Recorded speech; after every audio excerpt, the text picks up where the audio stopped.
Hey, here's some other work that we've been doing. These are bridge bearings. This is 2 3/4 thickness. We just gotta deck them off. I profiled these around the perimeter so I can flip them over and put them in the vise.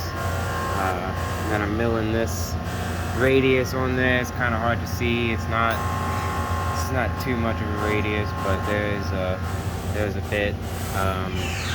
Does have this slight flat in it. It's the tool I'm using. It's a pretty 2-inch face mill.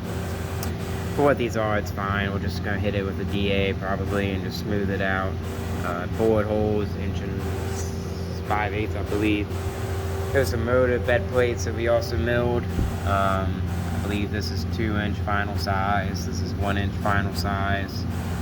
We were able to achieve parallelism. I think that's the right word. 4/10 on this one. I think it was like 6/10 on this one. We also did these other bed plates for a motor. This one I think was only got like 1/1000 or so.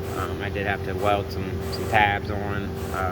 Not the best, but you know, you gotta do what you gotta do. No other way to really hold on. It's pretty thin and long, and you know, it looks like a nice, you know,